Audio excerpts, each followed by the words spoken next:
Cancer వచ్చింది, చూసుకోలేదు, ముదిరిపోయింది. 3 నెలల్లో చనిపోతారని చెప్పారు. ఆయన తన భార్య దగ్గరికి వెళ్ళి అడిగింది ఏంటంటే, ఈ 3 నెలలు నేను చనిపోతానన్న విషయం పిల్లలకి చెప్పద్దు, వాళ్ళు ఏడిస్తే నేను చూడలేను, నేను చనిపోయాక వాళ్ళు ఎటు ఏడుస్తారు, అప్పుడు నేను ఆపలేను, నేను బ్రతికుండగా వాళ్ళు ఏడవడం నేను చూడలేను, కాబట్టి నేను చనిపోతాను 3 నెలల్లో అన్న విషయాన్ని మాత్రం నా పిల్లలకి చెప్పద్దని రాత్రింబవళ్ళు హక్కున చేర్చుకొని మా భవిష్యత్తు కోసం ఇంకా కష్టపడి అంత జాగ్రత్తగా వ్యవస్థ చేసి 3 నెలల తర్వాత ఆయన మరణిస్తారని తెలిసి చిట్ట చివరి కాలంలో ముగ్గురిని దగ్గర పెట్టుకుని చెప్పకుండా అంత ప్రేమ చూపించి కన్నుల నీరు కారుస్తూ ముగ్గురి వంక గుడ్లు తిప్పుతూ ప్రాణం వదిలేశారు ఆయన. తండ్రి అంటే అది. అంతటి త్యాగశీలి మా నాన్న. ఇది నాకు తెలిసున్న తండ్రి. ఇంతకన్నా తండ్రి గురించి చెప్పడం నాకు రాదని రాసింది ఆ అమ్మాయి. ఆ అమ్మాయికి ఫస్ట్ ప్రైజ్ ఇచ్చాం. తండ్రి అంటే అంత గొప్పవాడు. మీకోసం ఏ త్యాగం చేయడానికైనా సిద్ధంగా ఉంటాడు. అబ్రహాం లింకన్ గారు అమెరికాకి అధ్యక్షుడయిన తర్వాత మొట్టమొదటిసారి సినేట్లో సభ ఏర్పాటు చేసి పారిశ్రామికవేత్తల్ని, ధనవంతుల్ని అందరినీ పిలిచి దేశాభివృద్ధి కొరకు వారు విరివిగా పెట్టుబడులు పెట్టవలసిన అవసరం గురించి ప్రసంగం చేస్తున్నారు. లోకంలో ఎప్పుడూ అసూయ, పక్షపాతం, సంకుచితత్వం ఇవి కూడా ఉంటాయి. వెలుగుతో పాటే చీకటి. అందులో ఒక ధనవంతుడికి అసూయ కలిగింది. ఇంత పేదవాడు ఈయన అమెరికా అధ్యక్షుడు అవడం ఏమిటని అకస్మాత్తుగా సభలో లేచి నిలబడి, లింకన్, అదృష్టం కలిసి వచ్చి ఇవాళ అమెరికా అధ్యక్షుడు అయ్యావు, నేను వేసుకున్న ఈ బూటు మీ నాన్నగారు కుట్టింది అని బూటు చూపించాడు. అందరూ ఆశ్చర్యపోయారు. అబ్రహాం లింకన్ కూడా హతాశుడయ్యారు ఒక్క నిమిషం. కానీ వెంటనే ఆయన తేరుకుని తాను కూర్చున్న కుర్చీలోంచి లేచి నిలబడి ముకుళిత హస్తాలతో ఆ పారిశ్రామికవేత్తకి నమస్కారం చేసి, మీరు నాకు మహోపకారం చేశారు, ఇంత కష్టపడి పెంచి మా నాన్నగారు పెద్ద చేసి ఉండకపోతే ఇవాళ నేను అమెరికా అధ్యక్షుడిని అయ్యేవాడిని కాను. నేనే స్మరించవలసింది మా నాన్నగారిని. నేను స్మరించకపోయినా మీరు గుర్తు చేశారు. నిజమే, మా నాన్నగారు బూట్లు కుట్టేవారు, నాకు కూడా నేర్పారు బూట్లు కుట్టడం, చెప్పులు కుట్టడం. ఎప్పుడైనా మీ బూటు మీకు వదులైపోతే నాకొక్క ఫోన్ చేయండి, నేను అమెరికా అధ్యక్షుడినైనా ఆయన కొడుకుని. ఆయన కుట్టిన బూటుకి మరమ్మత్తు చేయడం నా అదృష్టంగా భావించి మీ ఇంటికి వచ్చి మరమ్మత్తు చేసి వెడతాను. అది నా తండ్రికి నేను ఇవ్వగలిగిన కితాబ్ అన్నారు. సభ అంతా కరతాళ ధ్వనులు మారిమోగిపోయింది. అది తండ్రికి అబ్రహాం లింకన్ ఇచ్చిన గౌరవం. తండ్రి పేరు చెప్పేటప్పటికి ఎంతటి మహితాత్ములు కూడా అంతటి మర్యాద, అంతటి గౌరవాన్ని చూపించారు. లతా మంగేష్కర్ గారు వ్రాసుకున్నటువంటి ఆవిడ జీవిత సంబంధించిన విషయాలు, ఆవిడ జీవితంలో జరిగిన అద్భుతాలతో కూడిన పుస్తకం ఒకటి ఉంది. దాన్ని తెలుగు చేత చేశారు ఈ మధ్య. ఆ పుస్తకం మీరు చదివితే అందులో మీకు ఒక ఆశ్చర్యకరమైన సంఘటన కనపడుతుంది. ఆవిడ చాలా చిన్నతనంలోనే వాళ్ళ నాన్నగారు దీననాథ మంగేష్కర్ వారు ఆవిడికి హిందుస్థానీ సంగీతం నేర్పారు. తండ్రి గారి దగ్గరే నేర్చుకున్నారు సంగీతం. చాలా చిన్న పిల్లప్పుడే ఆవిడికి ప్రథమ బహుమతి వచ్చింది పిల్లల్లో. దిల్ రుబా అని సంగీత పరికరాన్ని ఆవిడికి ఆ రోజుల్లో బహుమానంగా ఇచ్చారు. ఆవిడ ఎంతో అపూర్వంగా తెచ్చి పిల్లకి మొట్టమొదట వచ్చిన బహుమానం కాబట్టి ఇంట్లో పెట్టుకుని దాన్ని అత్యంత విలువగా చూస్తూ ఉండేవారు. ఒక రోజున ఇంట్లో ఎలక ప్రవేశించి బట్టలు అవి కొట్టేస్తోంది. ఆ ఎలక ఒక చోట నిలబడి కనపడింది. వాళ్ళ నాన్నగారు ఆ ఎలకని చంపుదామని చేతికి ఆ దిల్ రుబా అన్న వాద్య పరికరం దొరికితే అది తీసి ఎలకని కొట్టారు. ఆ ఎలక్కి దెబ్బ తగిలింది, పడిపోయింది. కానీ ఈ దిల్ రుబా అన్న సంగీత పరికరం విరిగిపోయింది. ఈ పిల్ల ఏడుపు మొదలుపెట్టింది. లతా మంగేష్కర్, నాకు వచ్చిన మొదటి బహుమతి ఈ పరికరం, మీరు విసిరేశారు ఎలక మీదకి, విరిగిపోయిందని. వాళ్ళ నాన్నగారి దగ్గరికి పిలిచి కౌగిలించుకొని ఆ పిల్లతో అన్నారు, చూడు, ఇట్లాంటి బహుమానాలు నీకు జీవితంలో పెద్ద పెద్ద ఇళ్ళు కట్టి పెట్టుకున్నా కూడా సరిపోనని వస్తాయి. బహుమానాల మీద నువ్వు ఆర్తిని పెంచుకోకు.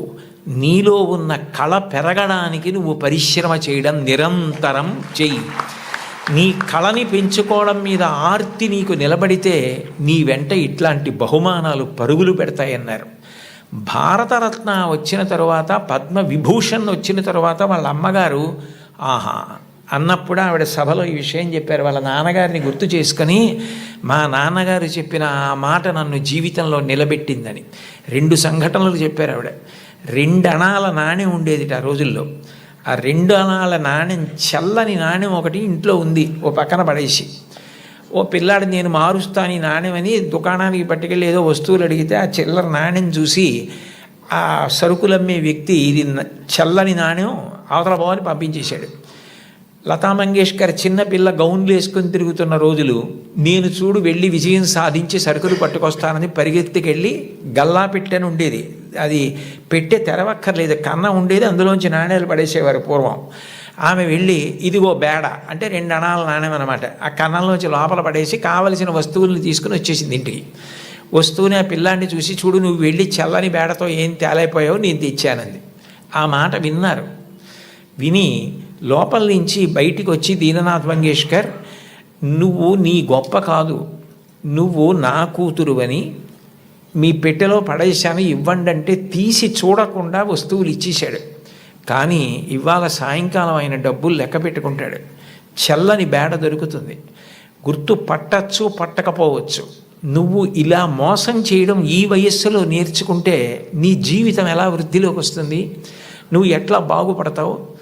ఈసారికి నీకు చిన్నతనం కలిగితే కలిగింది, నీకు ఇంకొక బేడ ఇస్తాను, ఈ బేడ పట్టుకెళ్ళి నువ్వు ఆయనకి ఇచ్చేసి, అయ్యా నేను మిమ్మల్ని మోసం చేశాను, మీ గళ్ళాపెట్టెలో వేసింది సరి అయిన బేడ కాదు, నేను తప్పు చేశాను, ఇంకెప్పుడు ఇట్లాంటి పని చేయను, నా తండ్రికి అగౌరవం తేను, మా నాన్నగారికి ఈ విషయం తెలియదు, నన్ను మందలించి పంపారు అని చెప్పి వెళ్ళి ఇచ్చేసి వచ్చేసేయండి.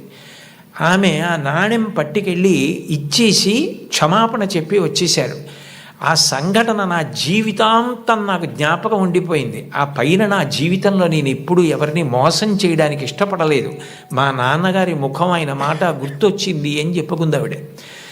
తండ్రి మాట పిల్లల్ని చెక్కుతుంది, తండ్రి మాట పెడచెవిన పెట్టకండి. తండ్రి గారు మిమ్మల్ని ప్రేమగా పిలిచి చెప్పినా, కోపంగా చెప్పినా, తండ్రి యొక్క వ్యధ, ఆయన హృదయంలో మీరు పాడైపోకూడదన్న ఆర్తి ఉంటుంది తప్ప మిమ్మల్ని ఏదో దండించాలనేటటువంటి తాపత్రయం ఉండదు. తండ్రి మిమ్మల్ని ఎప్పుడు ఏ మాట అన్నా దాన్ని ప్రేమతో, నాన్నగారు తప్ప ఎవరంటారు ఇట్లా, ఆయనకి తప్ప అధికారం ఎవరికి ఉంది, మా అమ్మకి తప్ప ఎవరికి ఉంది అధికారం అని మీ అమ్మగారి మాట, నాన్నగారి మాట వినడం మీరు నేర్చుకోండి. మీకు తెలియకుండానే మీకు నైతిక విలువలు చాలా అలవాటు అవుతాయి. ఎందుకంటే మీరు పాడయ్యే మాటలు, మీరు పాటించకూడని మాటలు మీ తల్లిదండ్రులు మీకు ఎప్పుడూ చెప్పరు. కుటుంబ విలువల్లో మీరు తప్పకుండా గమనించవలసినది, తల్లి తండ్రి ఎంత గొప్పవాళ్ళో మీ తోబుట్టువులు కూడా అంతే గొప్పవాళ్ళు. మీ కన్నా ముందు పుట్టిన అన్నని గౌరవించాలి, మీకన్నా వెనక పుట్టిన వాళ్ళని మీరు అంత ప్రేమించగలగాలి. ఒక్కొక్క వ్యక్తి యొక్క జీవితం చెక్కబడడానికి కారణం ఒక్కొక్కసారి తోబుట్టువులు అవుతారు. Playing it in my way అని సచిన్ టెండూల్కర్ ఒక పుస్తకం రాశారు.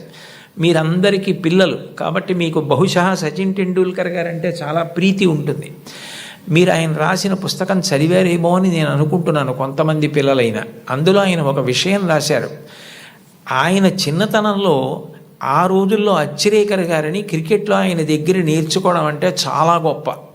అచ్రేకర్ గారి దగ్గర క్రికెట్లో శిక్షణ పొందడం కోసం టెండూల్కర్ గారు వెళ్ళినప్పుడు ఆయన్ని తీసుకెళ్ళింది ఆయన అన్నగారు అజిత్. అచ్రేకర్ టెండూల్కర్ని నిలబెట్టి కొన్ని బాల్స్ బౌలింగ్ చేయించి ఏది ఆడు అన్నారు. అస్సలు సరిగా ఆడలేకపోయారు టెండూల్కర్. ఆడలేకపోతే వెంటనే గురువుగారు అచ్రేకర్ చూసి, అబ్బాయి ఈ పిల్లవాడు ఇంకా సరిపోడు, వచ్చే వేసంకాలం సెలవుల్లో తీసుకురండి అన్నారు. అన్నగారు అజిత్ పరిగెత్తుకుంటూ అచ్రేకర్ దగ్గరికి వెళ్ళి, కాదు కాదు, మా వాడి వ్యక్తిత్వంలో ఒక బలహీనత ఉంది, వాడు చాలా మొహమాటస్తుడు, సిగ్గు, భయం, బిడియం, మీరు చూస్తున్నారన్న బిడియంతో ఆడలేకపోయాడు.